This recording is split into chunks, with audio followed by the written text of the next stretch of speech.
1%. But let's move on. It is, the increasing COVID cases, which is the overarching theme. So we're going to get a couple of corporates to tell us whether they have seen an impact on their business. Despite a pickup in activity, concerns still remain about stress in the retail credit segment. Has the situation significantly improved? Is spending picking up, or are we expected to see another dip because of the rising COVID cases? We speak with Ram Mohan Rao Amara, the MD and CEO at SBI Cards, who joins in. Mr. Rao, thanks so much for joining us on the show. If you can just start by telling us what the trends have been in terms of spending over the last few months, and given that now we are seeing a rise in COVID cases, how would it really impact the industry as well as your own business? Yeah. Good morning, Sonia. Thanks for taking time to interact with me. I think it started from Q1, I think, where complete lockdown was there. The scenario was completely like hardly any avenues to spend. So more of savings was there in Q1. So our spends that passed through the SBI card was also very, very low. Situation changed with the kind of unlock phases happening one after another in Q2, and it picked up good momentum in Q3. In fact, industry as a whole has actually reached the pre-COVID levels in November, and we at SBI Card, we were able to reach it in October itself. Some secular trends are there. I mean, perhaps the only positive outcome of COVID, if I say, is like increasing digital means by everyone. So the share of online spends has steadily increased. It used to be around 44% in SBI Card, so that steadily increased to 53%. So almost like a 900 basis point increase was there. But some of the segments like travel, entertainment, restaurants, etc., continue to be depressed. But other segments did record good growth, and we were able to see some different segments suddenly, like where people chose online means to spend, like utilities, groceries, insurance payments, online education, etc. They have come handsomely. So this secular trend of online spend is likely to continue, even though, of course, from in January month, I mean, before the recent kind of second wave of COVID, we were able to see the POS spends also catching up. So we thought like it will normalize to a 50-50 kind of thing over a period of time. But one has to wait and see like how this second wave is panning out. But we are hopeful, given the kind of government's focus on vaccination drive and the people's propensity to use online, we are sanguine that the spends will continue. Okay. Good morning, Mr. Ram Mohan Rao. I wanted to ask you about a restructured book, really. You know, when we last spoke, I think at the end of Q3, you said it was 2,344 crores. At least that's what the company said. What's the number at the end of the fourth quarter? We're almost ending the fourth quarter. Yeah. Good morning, Lata. As you know, like the total bookings of RBRE were around 2,720 crores. And we had a runoff of 377 crores, so which brought the portfolio to around 2,344 crores.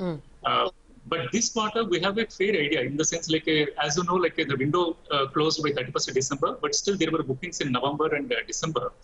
So now we have a fair idea of how this portfolio is performing. We are watching it very closely. The entire machinery is geared to prevent further slippages kind of thing, but it's like a mixed one. I mean, there are promises that are materializing, there are promises that are broken. We engage with the customers. So we'll make a realistic assessment at the end of the quarter. But if you look at the kind of cost-wise, credit cost-wise, it is correlated to the RBRE's contribution in the overall NEA. So it was around 9% as of December. And the runoff, you can expect a similar kind of runoff even in March quarter. So this will peter down over a period of time, run down over a period of time, and so will be the trajectory of the credit cost. But it will be very, very gradual decline. Okay. No, basically what I want to know is how much can NPAs come from the restructured book? What kind of a number are you looking at? As I said, the credit costs for the short term will remain elevated like last quarter. But the way to look at it is the kind of the prudent provisioning what we have made. In fact, we made 1,113 crores of management overlay is there, which is much beyond the 940 crores of base provisioning. And we were very prudent in terms of categorizing the 30-day delinquency within RBRE on par with NPA and making a stage 3 provisioning. Of course, Supreme Court stands still. The resolution dates are much lower, as is known, like it is a moratorium pool, and we are also waiting for the Supreme Court orders. But this is a journey. This has been the focus area for the company. As I said, the credit cost trajectory will be correlated to the declining contribution of RBI. Of course, no, but can't you guide us in terms of what the credit cost may be at the end of the fourth quarter, which is in a few days, or for FY22? Just a ballpark. As I said, I'm afraid. I will not be able to give you any guidance. Okay. I can only give you as I gave an assessment. It is a work in progress. The issue is like there are people who have fulfilled their promises. There who are current. There are people who made promises but failed. So we continue to engage with them. In fact, we make some customized offerings based on their financial condition, like how they are behaving with us versus how they are behaving with the competition. So we are adopting all kind of means to limit the damage. Yeah.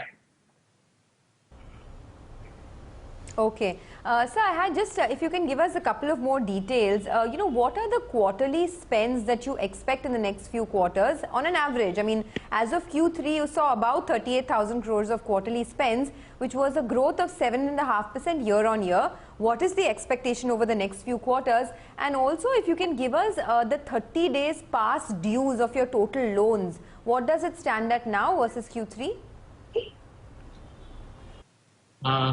I think the spends wise, I think as you know, like a Q3 always happens to be like a bunching of festivals are there. We also work with a large number of e-commerce players in terms of launching some specific marketing campaigns to boost the spends. But Q4 is always slightly lower as compared to Q3. So I think we are thinking like the trend will be the same for the Q4. But it is always like spends wise, as I said, there are some areas which are still not performing up to the pre-COVID level, like travel, entertainment, restaurants, etc. But some new segments have come up. So on balance, we hope that actually the trend will continue, whatever we have seen in Q3. Delinquency-wise, I think we don't give any 30-plus kind of delinquency figures. We talk in terms of GNPA figure and pro forma GNPA. Of course, in case of RBRE, we did give disclosure about the 30-plus delinquency, particularly in terms of RBRE, because we treated it as NPA and we provided it stage 3. Okay. Yeah, there is that, of course. You are extremely well covered. I think last time your provisions rose by about 72%, right?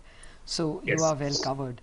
Mr. Ramohan Rao, just finally wanted to ask you, are you seeing any impact of the second wave, if you please, for want of another word?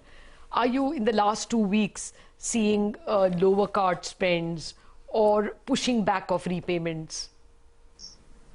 I think it's too early to see any discernible kind of impact, particularly for 2 reasons. Because we work with a very diversified customer acquisition channel. As you know, like we have a very strong bondage with the parent in terms of which we look at the data, customer database, leverage it, and identify that has been contributing handsomely even during the COVID lockdown phases also. That channel was contributing handsomely. While open market, which is dependent on locations opening, that was actually slow to begin with, but it caught up later. Spends wise, we haven't seen any impact as of now, but I cannot comment for the future. Okay. Well, it's a pleasure speaking with you, Mr. Rao. I just wanted to know, after this Carlyle thing, should we expect any big investor move? Is Carlyle going to retain the balance that they have? Any other capital moves that we should expect? I think it is Carlyle's prerogative in terms of when they want to unlock. They have been unlocking, but I can only tell you, like, as of now, they hold more than 11%. So by virtue of that, they do hold a board position. And the company as such has always been limited on account of the synergy between SBI and Carlyle. So, of course, yeah, that's a given. Thank you very much, Mr. Rao, for joining us and answering so many questions about SBI Cards. That's been one of the very big performers in the past quarter. Well, today is, of course, different. It's an extremely chaotic day. The markets now are looking better. They are looking better, and there are a couple of stocks which are looking quite interesting, and they're beginning to make a bit of a move. By the way, NMDC is ex-dividend.